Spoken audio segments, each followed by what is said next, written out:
नमस्कार दोस्तों।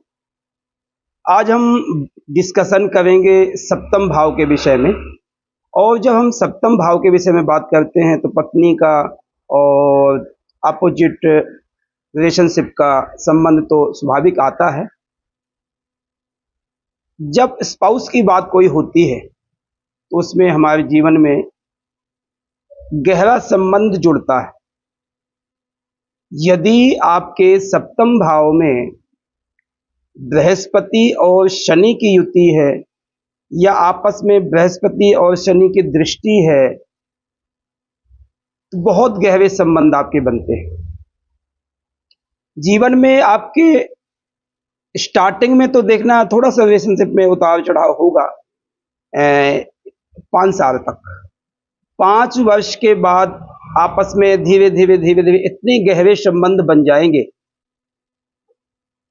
कि जाकर के संबंध बनने के बाद यानी पति पत्नी के संबंध बनने के बाद विवाह के बाद आपके लगभग 20 वर्ष के उपरांत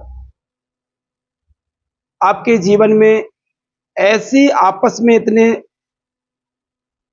प्यार स्नेह होगा कि आपने कुछ अपने जीवन के लिए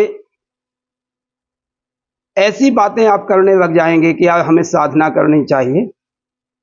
और आप यह ध्यान देना, यदि एक पति कहता कि यार हमें पाठ पूजा करनी चाहिए, साधना करनी चाहिए, हमें अपना आगे का भविष्य बनाना चाहिए, आगे की योनि हमें न मिलनी चाहिए, हमें मोक्ष मिलना चाहिए, ये सब संबंध जब हम बनाने की कोशिश करते हैं, हम अपने मन में विचार करते हैं, तो बहुत सी जो पार्टनर होते हैं, हमारी स्त्रियां हैं, पत्नी हैं, वो हमें ऐसे बातों में जाने के लिए रोकती हैं। ये बातों में कुछ नहीं है, ऐसा नहीं करना चाहिए। मगर जिस व्यक्ति के सप्तम भाव में शनि और बृहस्पति की युति है या सप्तम में शनि और बृहस्पति से दृष्टित है दोनों आपस में ग्रह,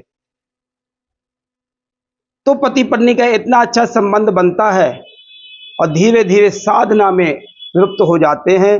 साधना में लुप्त होने के साथ साथ उनकी यह इच्छा होती है कि हमारी अगली योनि ना मिले, हमें प्रभु के चरणों पर भक्ति मिले, साधना करनी, हमें ध्यान योग में कभी विक्षोभ, कभी तीर्थों में जाना। तीर्थों में इतने कोई मतलब नहीं है कि हमें सुख क्या मिलना, कुछ नहीं, परमात्मा का नाम स्मरण करना। बहुत से लोग जा करके बड़ों के तीर्थ यात्रा में जाके वहाँ पर सारी जिंदगी अपना व्यतीत कर देना, ये पति पत्नी का संबंध होता है।